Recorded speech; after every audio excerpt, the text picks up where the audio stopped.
Buenas noches, bienvenidos a Conversando con Humberto. Hoy vamos a conversar acerca de los diferentes tiempos que la iglesia cristiana ha vivido y también vamos a respondernos la pregunta. Voy a hacer la pregunta para responderla. ¿Cuándo la iglesia ha vivido momentos de mayor fidelidad? ¿Y cuándo la iglesia ha vivido momentos de mayor dificultad? ¿Cuándo ha tenido más pruebas? ¿Cuándo ha tenido más dificultades? Así que antes de comenzar y para comenzar, vamos a orar. Señor y Dios, muchas gracias porque tú nos permites encarrilar nuestros pensamientos hacia donde es tu santa y divina voluntad y también nos ayudas y nos bendices con tu presencia al estudiar tu palabra. En el nombre y por los méritos de Jesucristo. Amén. Bien. Maurice Angomás, muy bienvenido. ¿Cómo han sido los tiempos de la iglesia? Bien, podemos dividirlo en diferentes etapas. Por ejemplo, nosotros podemos quizás pudiéramos hasta seguir la distribución que hasta hace poco se aceptaba de las 7 iglesias de Apocalipsis 2 y 3. Aunque hay algunas personas que dicen que no, que ya no... esa no es la interpretación que se acepta para algunos, pero durante mucho tiempo nosotros hemos creído que las 7 iglesias, siendo iglesias físicas en su tiempo, reales, también representaban 7 etapas diferentes por las cuales la iglesia cristiana pasó. Pero nosotros vamos por otro lado. Norma, muy bienvenida, buenas noches. Entonces, la primera etapa podemos tomarla desde el año 31, cuando Cristo muere, resucita, asciende al cielo y comienza su ministerio. Desde ese momento podemos tenerlo hasta el año 100. Realmente esta también es la interpretación que muchos teólogos e incluso teólogos adventistas tienen de la iglesia de Éfeso. Juan Lací, bienvenido, un placer. Esta es también la interpretación que muchos cristianos adventistas creemos y aceptamos. ¿Qué pasó? Bien, la iglesia primeramente fue perseguida por los judíos. En el año 34, cumplimiento de la profecía de las 70 semanas, comenzó la persecución judía contra los cristianos. Ustedes recordarán que en Hechos capítulo 2, Lucas dice que las iglesias tenían paz. 2, 3, que las iglesias tenían paz, estaba todo tranquilo y la iglesia se multiplicaba y crecía porque estaba en paz, estaba dotada del Espíritu Santo y se predicaba mucho. En el año 34 entonces los judíos apedrean a Esteban, lo matan. El martirio de Esteban, uno de los 7 diáconos. Más adelante los judíos propician que justamente hoy alguien que está muy interesado en conocer la palabra de Dios me preguntaba acerca de las 7 iglesias. Usted lo invita por aquí, despreocúpese, Maurice. Aquí le hablamos de eso. Más adelante incentivan a Herodes para que mate a Jacobo. Y así, ustedes recordarán, si ustedes leen bien el libro de los Hechos, se van a dar cuenta de que a cada ciudad que Pablo iba encontraba la resistencia de los judíos, que se oponían, que los perseguían, que los insultaban y todo ese tipo de cosas. Eso encontramos en el libro de los Hechos. Eso encontramos. Para el año 66 cambia.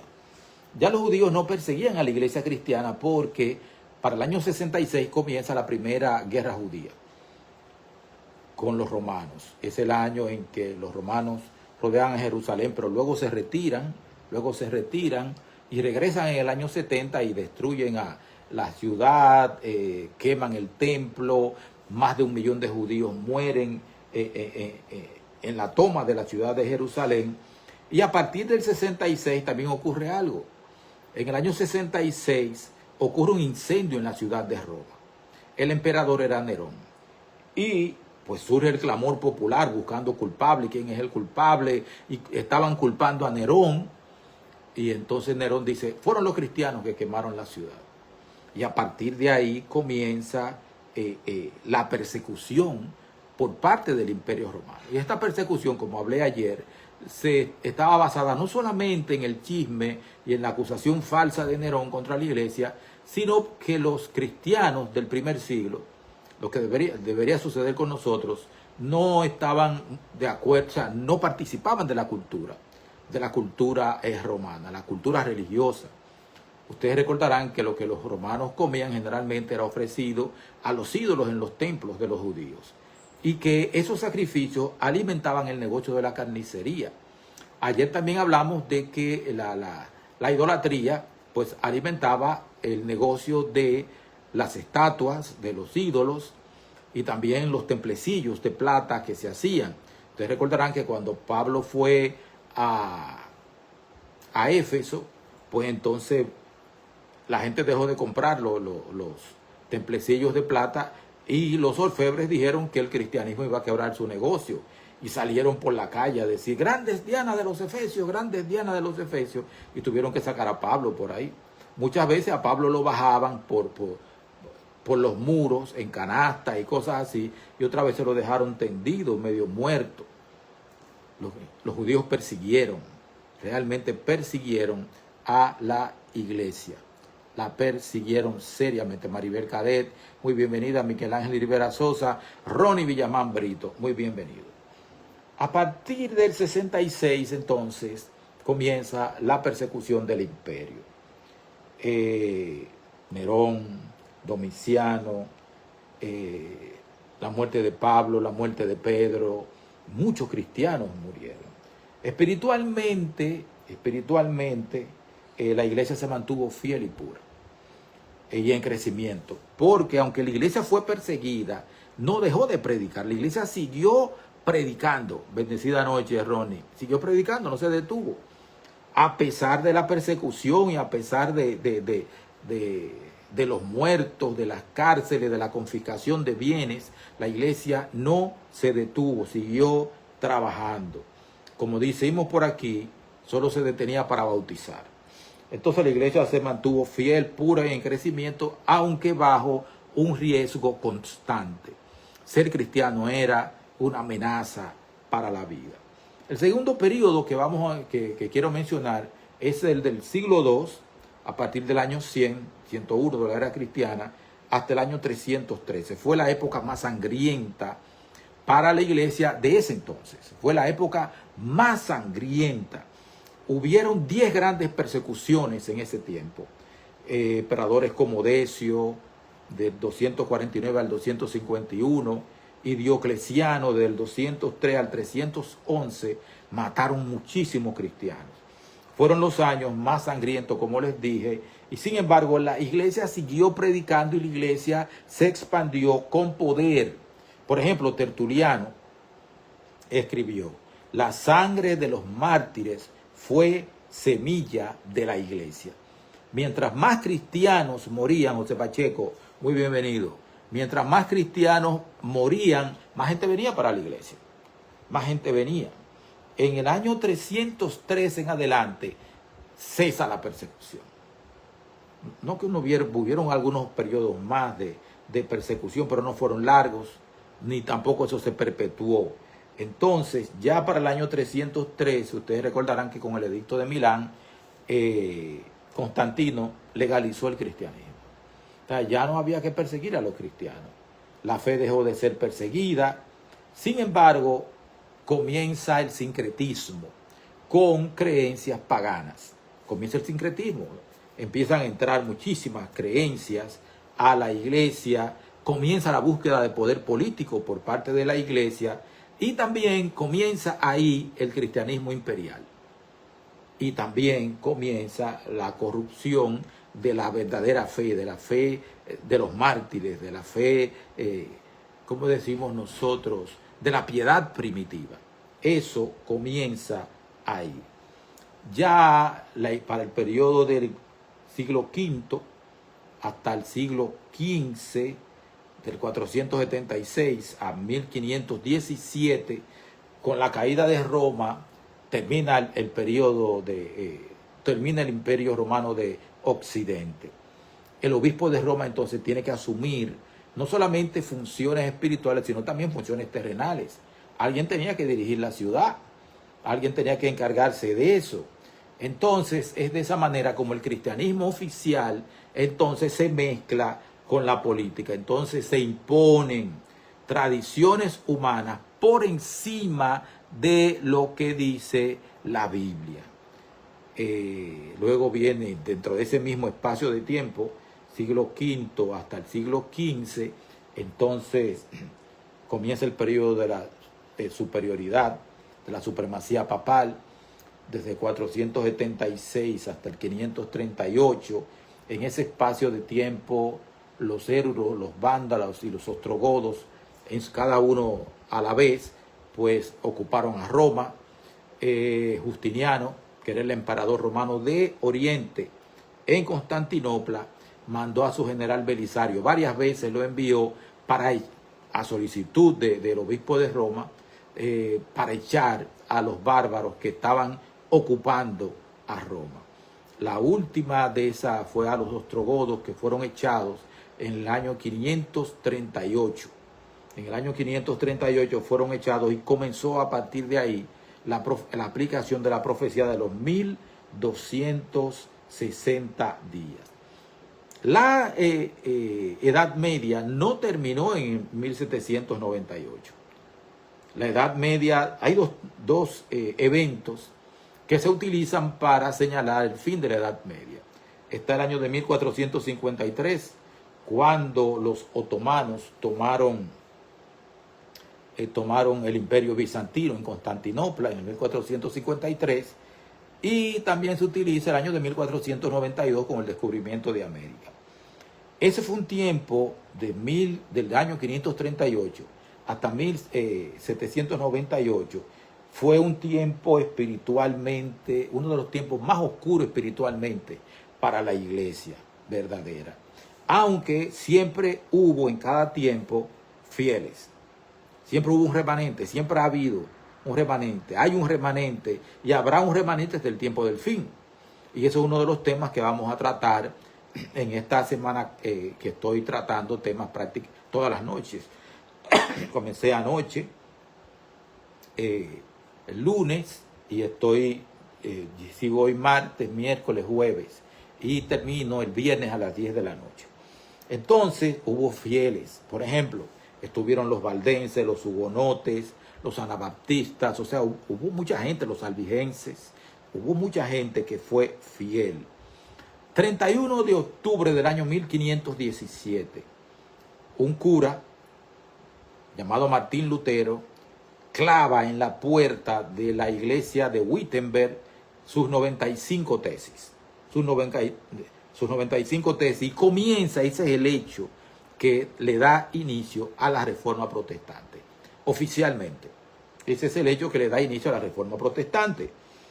Muchas persecuciones, Lutero, Calvino, Zwinglio, muchas persecuciones, mucha gente fue al cadalso, mucha gente murió, nuevas persecuciones contra reformadores y sus seguidores, pero también hubo un despertar bíblico. Y el evangelio se siguió predicando. Porque hay una cosa, hay un común denominador. A pesar de las persecuciones hay un común denominador. La iglesia no se detiene, no se detiene. Siempre encuentra vías para hacer llegar el evangelio donde tiene que ir. Siempre encuentra vías para eso.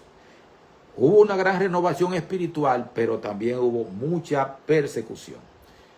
Luego viene el siglo XVIII y siglo XIX. Es la época de los grandes reavivamientos. John Wesley, Whitefield, los moravos, la libertad religiosa llega a Estados Unidos.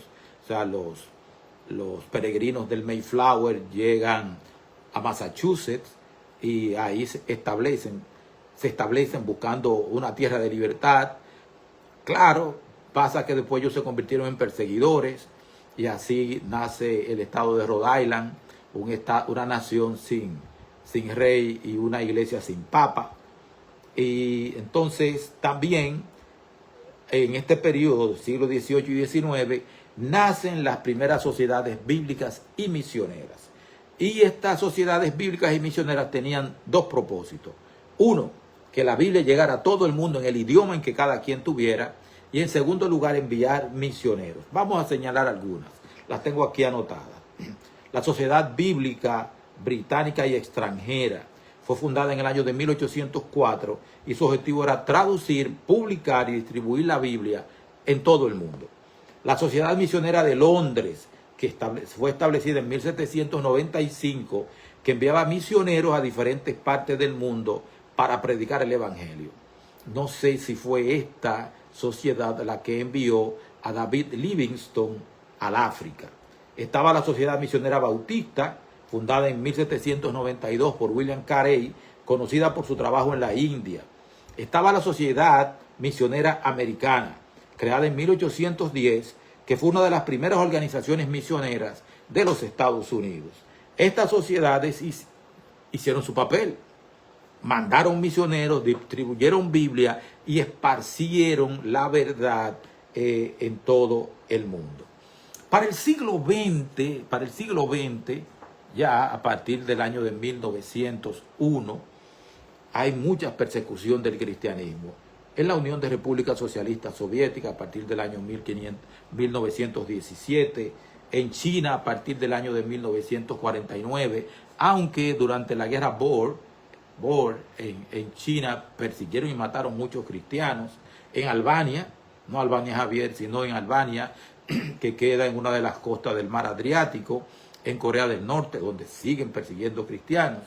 Este siglo trajo muchas dictaduras y muchos conflictos étnicos y millones de mártires modernos, según estimaciones, mucho más que los que hubieron durante los 3 siglos de persecución papal, de persecución por parte del Imperio Romano. Ahora, en el siglo XXI, todavía hay persecuciones, todavía hay muchas persecuciones. En el Medio Oriente, en África, en Asia, se persigue al cristianismo. Y en Occidente, Estados Unidos, Europa, aunque no hay una persecución abierta, no la hay. Por mucho que la gente le diga, están haciendo guerra contra el cristianismo en Estados Unidos. Eso no es verdad. No hay guerra contra el cristianismo en Estados Unidos. Lo que hay es indiferencia, secularismo y presión cultural. Eso sí que lo hay. Y son ataques contra la fe, pero de la fe de los individuos. Perdón. Ojalá que la esposa esté conectada, a ver si me trae un poco de agua. ¿Cuándo fue más próspera la iglesia? ¿Cuándo fue más próspera? ¿En persecución o en la oficialidad, cuando fue oficializada? Durante la persecución, la fe se purifica. Nadie es loco para meterse en una religión que el imperio le está persiguiendo. Nadie. Aunque muchos entraron, salieron huyendo y se fueron. ¿Por qué? Porque no soportaron el fuego de la prueba. No había espacio para la tibieza. Debemos siempre recordar orar por los que son perseguidos. Claro que sí. Te tengo un dato. Más adelante en este mismo programa, Norma, te tengo un dato. No había espacio para la tibieza. Muchas gracias, querida esposa. Muchas gracias.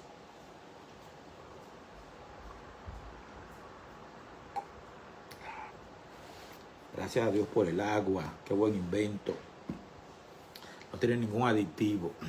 Debemos siempre recordar orar por los que son perseguidos por causa del Evangelio. No había, como le estoy diciendo, espacio para ser tibios espiritualmente. ¿Por qué? Porque te estaban persiguiendo.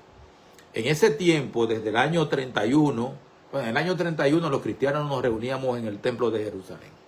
Hasta el año 34, cuando ya nos echaron, ya no pudimos ir. Al salir de Jerusalén y esparcirnos, no construimos templos, no podíamos, estábamos siendo perseguidos precisamente por los mismos judíos. Y después del año 66, tampoco, porque éramos perseguidos por el Imperio Romano. ¿Cuándo el cristianismo comienza a levantar templos? Después del año 323. Después del año 313, 323.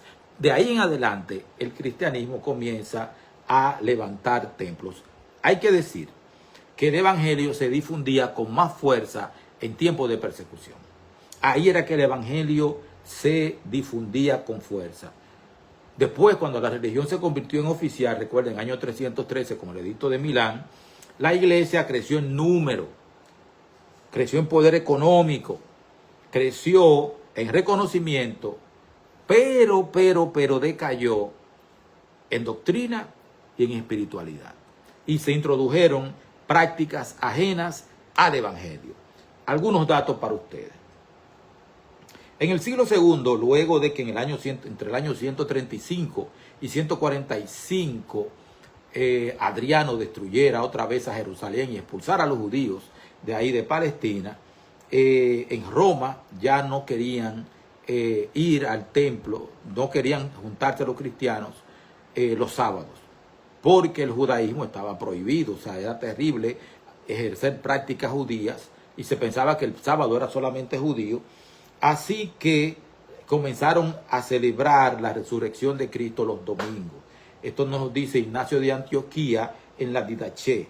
O sea, no era que el domingo estaba sustituyendo al sábado bíblico, sino como una reunión adicional. Eso es lo que se veía. Hasta que en el año 321 el emperador Constantino declaró que que lo que se iba a adorar, el día que se iba a observar, era el venerable día del sol. Ese era el día de descanso civil. Entonces, poco a poco la iglesia, el cristianismo, comenzó a asumir el domingo como su día oficial. La adoración de imágenes. En el siglo II, siglo III, se utilizaban imágenes para indicar que habían cristianos. Los cristianos la conocían. Por ejemplo, yo subí una foto de un pez. Los cristianos utilizaban el pez como símbolo. Usaban el pez, usaban el ancla, usaban un pastor en las catacumbas, pero no era para adoración, sino para señalar que ahí se reunían cristianos. Y eso solamente lo conocían, esos símbolos lo conocían los cristianos. Del siglo XIV en adelante, con la conversión de las masas paganas al cristianismo, se introdujo el uso de las imágenes de Cristo, de María y de los santos, en parte para facilitar la transición de las costumbres paganas. Esto me trae a colación el asunto de que la adoración, segunda de Corintios 3:18, nosotros nos parecemos a aquello a lo que nosotros adoramos, a lo que contemplamos. Si estamos mirando imágenes de hombres y mujeres, que son los supuestos santos, nos vamos a parecer a ellos. Dios no quiere imágenes, porque Él quiere que todo el mundo se parezca a Él, a Jesucristo, al Espíritu Santo. Es ahí que tenemos que parecernos. Por lo tanto, no hay imágenes. Ya para el siglo II, para el Concilio de Nicea II, en el año 787, se oficializó la veneración, no adoración, de imágenes y reliquias, pero después eso se perdió. Arelis Méndez, mi hermana querida, muy bienvenido. Algunos autores, como Ireneo y Orígenes, ya mencionan que los niños eran bautizados en el siglo II, aunque no era una práctica universal. Ya para el siglo IV y el siglo V, Agustín de Hipona insistió en que el bautismo borraba el pecado original, y desde entonces el bautismo infantil se convirtió en la norma de la iglesia. Y en cuanto a la adoración de María, en el siglo II y en el siglo III, María, había cierta veneración, no un culto, cierta veneración a María, y en el en el año 431, en el concilio de Éfeso, se abrió la puerta a la exaltación de María. Y con el tiempo se fueron añadiendo otros dogmas, la Inmaculada Concepción en el año de 1854 y la Asunción de María en el año de 1950.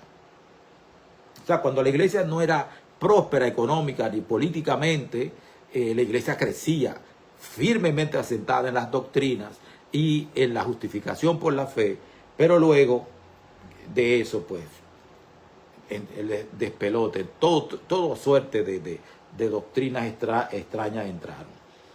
No hay cifras exactas, pero se estiman que durante el Imperio Romano murieron alrededor de 300.000 cristianos, fueron ejecutados por su fe. Durante el Imperio Romano, casi 3 siglos. Sin embargo, cuando vinieron los 1260 años, entonces ya la cifra cambia. Hay 2 autores protestantes del siglo XIX que dicen J.A. Willie o Henry Hallman, que dicen que entre el año 538 y el 1798 murieron entre 50 y 100 millones de cristianos, asesinados por cristianos que pensaban diferente a ellos. Entonces, los académicos ahora quieren ser cautelosos, pero se habla de ese número. Por ejemplo, algunas masacres que fueron documentadas. Los valdenses y los albigenses en el siglo XII y en el siglo XIII, decenas de miles de muertos. La Inquisición medieval mató decenas de miles oficialmente, pero muchos otros murieron en prisión o por represiones locales. Los hugonotes en Francia, en la noche de San Bartolomé, la reina de Francia ordenó una masacre y murieron entre 10 y 30.000 hugonotes. Fueron asesinados en una sola noche. En los Países Bajos, en Inglaterra, en España y en Italia, hubieron miles de ejecuciones por hoguera o por decapitación. En total, al sumar, los números dan entre 50 y 100 millones de personas. Dice el Linaje de White: durante los largos siglos de la supremacía papal, murieron millones de mártires. El conflicto de los siglos, capítulo 2. Esto ella no da una cifra exacta, pero habla de millones. Y ahora en los siglos 20 y 21, en estos siglos que nos ha tocado vivir, lo que tenemos más de 25 años, 30, 40, 50 años, bueno, hay investigaciones hechas por el Centro para el Estudio del Cristianismo Global, que dicen que en el siglo XX, solo en el siglo XX, 1901 al año 2000, más de entre 25 y 35 millones de cristianos fueron asesinados por su fe. La mayoría en regímenes comunistas, la URSS, la Unión de Repúblicas Socialistas Soviéticas, China, Corea del Norte y Albania, y en genocidios y guerras civiles con componentes religiosos. Por ejemplo, se estima que los turcos mataron por su fe y por su raza a 1 millón de armenios en el año de 1915. En Sudán mataron muchísima gente, en Nigeria también hubo mucha muerte. Cada año en el siglo XXI, ahora en el siglo que estamos viviendo, hay 2 organizaciones que calculan cuántos cristianos mueren cada año por motivo de su fe. Son Open Doors, Puertas Abiertas, y también el Pew Research, que dicen que mueren, oye esto, Norma Madre Villamar, mueren entre 5.000 y 10.000 cristianos por martirio directo. Ejecuciones, ataques, terrorismo y encarcelamientos fatales. Entre 5.000 y 10.000 cristianos mueren cada año por su fe, por ataque directo. Entonces, en los años, en el siglo XX, murieron por su fe más cristianos que los que murieron en el siglo I, siglo II y siglo III de la era cristiana. Entonces, el siglo XX fue más terrible en materia de pérdidas de vida por su fe de miembros de la iglesia cristiana que lo que pasó en el siglo I, siglo II y siglo III. Mataron más de nosotros. Entonces, el cristianismo ha sido la fe más perseguida de la historia. Lo doloroso de todo esto es que quien más ha perseguido al cristianismo han sido los mismos cristianos. Los mismos cristianos nos hemos perseguido y nos hemos matado entre nosotros. Entonces, ¿qué tenía la iglesia primitiva? Tengo que mirar el tiempo. Me voy a coger 5 minutos más, porque son y 29. ¿Qué tenía la iglesia primitiva que le falta a la iglesia actual? Stephanie Lundi, muy bienvenida. La iglesia primitiva tenía una dependencia total del Espíritu Santo. Después de Pentecostés, los creyentes no se movían sin oración ni dirección divina. Todo, absolutamente todo era dirigido por el Espíritu Santo. Todo el tiempo. Alguien preguntó los otros días en Facebook que cuál era la diferencia entre el don de lenguas en Hechos 2 y en 1 Corintios 14. Yo le dije que en 1 Corintios 14, en Hechos capítulo 2, Todo el mundo entendió, no hubo escándalo ni nada, todo el mundo, Pablo se paró y los otros hermanos también predicaron, todo el mundo entendió en su lengua, dice Lucas. Hubieron partos, medos, elamitas, toda esa gente entendió perfectamente. Stephanie, muchas gracias, bendiciones, mi querida hermana. En 1 Corintios 14, Pablo dice, cállense, ustedes están haciendo mucho escándalo. Si entra alguien aquí, no va a entender nada de lo que ustedes dicen, así que hagan silencio. Entonces la evangelización era natural y valiente. Cada creyente se veía a sí mismo como un discípulo, como un testigo. La iglesia creció, oigan, de 120 personas que habían en el aposento alto cuando se derramó el Espíritu Santo, a decenas de miles en pocas décadas. A pesar de las persecuciones brutales, la iglesia como quiera creció, llena del poder del Espíritu Santo. Había unidad, había amor fraternal, compartían bienes, se cuidaban mutuamente. Y el mundo decía, miren cómo esa gente se ama. Ustedes recuerdan en Hechos 2, partían el pan en las casas, comían juntos, se apoyaban, la iglesia se apoyaba mutuamente. Y también había fidelidad hasta la muerte. No había espacio para la tibieza. Creer en Cristo podía significar la arena del circo romano y la muerte. Luis Flores, muy bienvenido, mi hermano querido. O sea, todo eso. ¿Qué tiene la iglesia de hoy? Bueno, tiene recursos inmensos. Está la Biblia en en cientos de idiomas, quizás miles. La Biblia la podemos tener ahí en el celular. Hay medios digitales, hay radio, hay TV, hay internet, hay aviones, hay imprentas. El evangelio está prácticamente en todos los países del mundo. En muchos lugares el evangelio crece de manera acelerada, como en África, en Asia, en América del Sur, aquí también en Dominicana. ¿Cuáles son las debilidades? Las debilidades que tiene la iglesia ahora. Está la comodidad y el secularismo. Comodidad. Como dice el pastor Manuel Cuello, los 7-Eleven. Son gente que van a la iglesia el sábado, séptimo día, a las 11 de la mañana. Llegan al culto divino, se sientan, escuchan, dan sus diezmos y ofrendas y se van. Ese es el tiempo que le dedican a Dios. Y para ellos es suficiente. No entienden lo de dame, hijo, tu corazón y miren tus ojos por mis caminos. En países de libertad religiosa, la fe muchas veces se diluye en materialismo y activismo. Hay muchas actividades, muchas cosas, cero estudio, cero oración. Y eso es un peligro. Tibieza espiritual, ya lo había profetizado Juan en Apocalipsis, capítulo 3, del 14 al 22, cuando describe a la iglesia de la Odisea, que es el símbolo de la iglesia final, del tiempo del fin. Rica en medio, pero pobre en fe y en fervor. Falta dependencia del Espíritu Santo.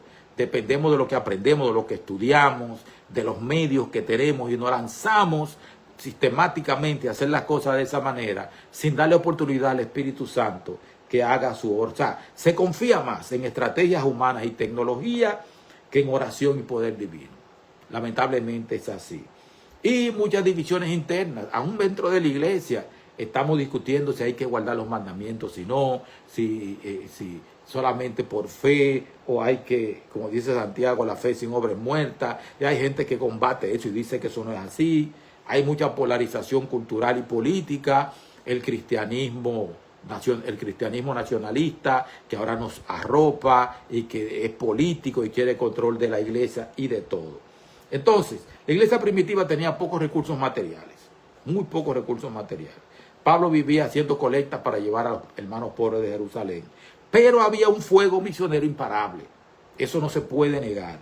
En la moderna nosotros tenemos muchos recursos, muchos templos, pero falta pasión y entrega total. Hay poca gente con pasión y con entrega total. Y las hay. En la iglesia hay mucha gente que trabaja. Y acuérdense que Jesucristo dijo en Mateo 24:12 que por haberse multiplicado la maldad en la tierra, el corazón, la fe de muchos se iba a enfriar. Eso es así, lamentablemente. Entonces, ¿qué falta hoy a la iglesia cristiana del siglo XXI? ¿Qué le falta para parecerse a la iglesia primitiva? Como dice mucha gente, hay que volver a la piedad primitiva. Pero hay mucha gente que no entiende lo que es piedad primitiva, pero viven diciendo eso. En primer lugar, falta reavivamiento y reforma. Hay que volver a la oración ferviente, al estudio profundo de la palabra y a la dependencia del Espíritu Santo. Hay que volver a eso. Falta sencillez y valentía, predicar a Cristo con la misma entrega que lo hicieron los primeros cristianos. Ser testigos de la resurrección de Cristo, ser testigos de su ascensión. Tenemos que predicar eso, sin temor a hacer el ridículo ni a la persecución. Hace falta unidad en amor. Estamos muy dispersos, separados, peleando por puestos, peleando por aquello, por todo ese tipo de cosas. Necesitamos menos complacencia denominacional. Ah, no, yo soy adventista del séptimo día y lo dejo ahí. Y necesitamos más colaboración en la misión, grupos pequeños, predicación, campañas evangelísticas, testimonio vivo. El mundo hoy no necesita solo sermones ni discusiones teológicas, sino cristianos que vivan lo que predican. Eso hace falta. Cristianos que vivan lo que predican. Hay mucha gente que, por ejemplo, están aferradas a cosas materiales, muy aferradas a cosas materiales, y el cristianismo tiene que ajustarse a lo que ellos quieren y no ellos rendirse completamente a Cristo. Y la iglesia sufre tensiones a causa de ello. Yo estoy muy consciente de que me pasé con el tiempo. Son y 36. Bueno, exactamente. Me cogí los minutos que dije que iba a tomarme. Dice Norma Mar, Dios ayúdame a ser tu discípula y cólmame de tu Espíritu Santo para predicar tu mensaje con pasión y entrega total. Ciertamente que es así. Estoy tratando de ver cómo abro más esto. Aquí se negó. Así. Así que muchas gracias por haber estado en esta noche aquí conmigo, acompañándome. Mañana vamos a hablar de remanente. Vamos a hablar de remanente. Mañana, 10 de la noche, después del culto, cuando lleguen a sus casas, entonces nos conectamos y vamos a hablar de la iglesia remanente. ¿Qué es? ¿Qué es eso? ¿Con qué se come? Con yuca, con plátano, mucha cebolla por arriba. Mañana vamos a hablar de la iglesia remanente. Si me permiten, vamos a orar. Gracias a Dios por la oportunidad de estudiar tu palabra. Bendícenos, bendícenos. Y gracias por la lección de historia. En el nombre y por los méritos de Jesucristo. Amén. Buenas noches. Que Dios les bendiga.